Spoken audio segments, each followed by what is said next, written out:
रचई दरदिया देबही गे सोनमा हरदिया लागहो मेहंदी रचई दरदिया देबही गे सोनमा चढ़ी के बोलो रबा जे बही ससुरबा दिलबा दुखाई के सोनमा चढ़ी के बोलो रबा जे बही ससुरबा दिलबा दुखाई के सोनमा हरदिया लागहो मेहंदी रचई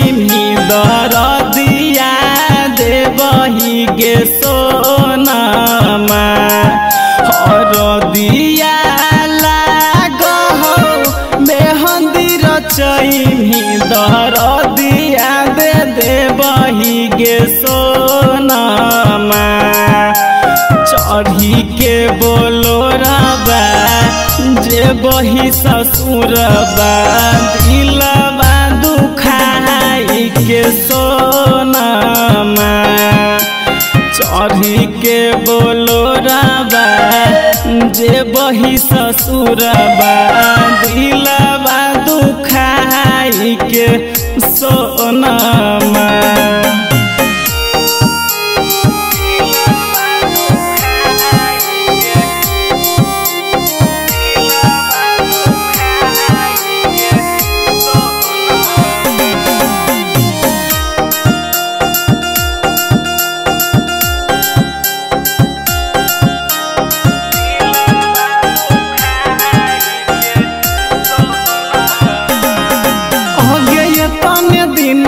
साथ लिखल को विधाता लिखल को विधाता कुछ दिनों में टूट जेतो दिलबा के नाता गे दिलबा के नाता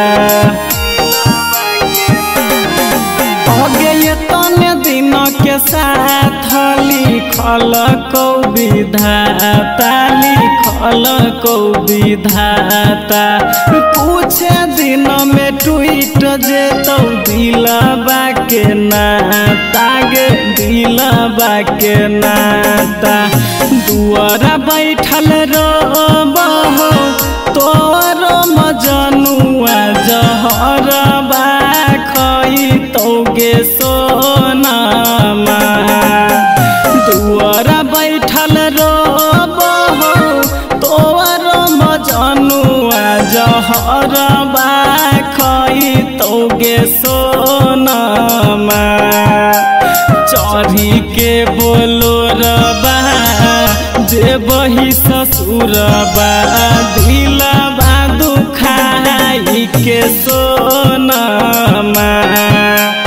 चढ़ी के बोलो रबा जे बही ससुरबा दिलबा दुखाई के सोनमा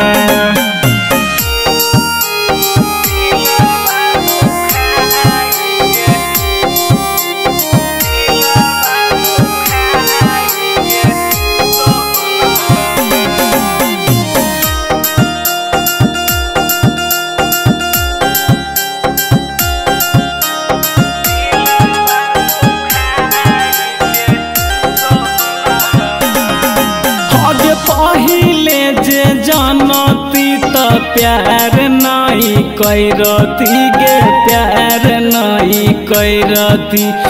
तोरे कारण सोनमा हम एते नहीं कैनती गे एते नहीं कैनती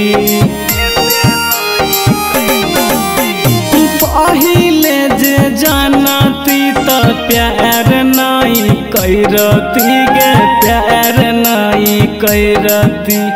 तोरे कारण सोनमा हम एते नहीं कैनती गे एते नहीं कैनती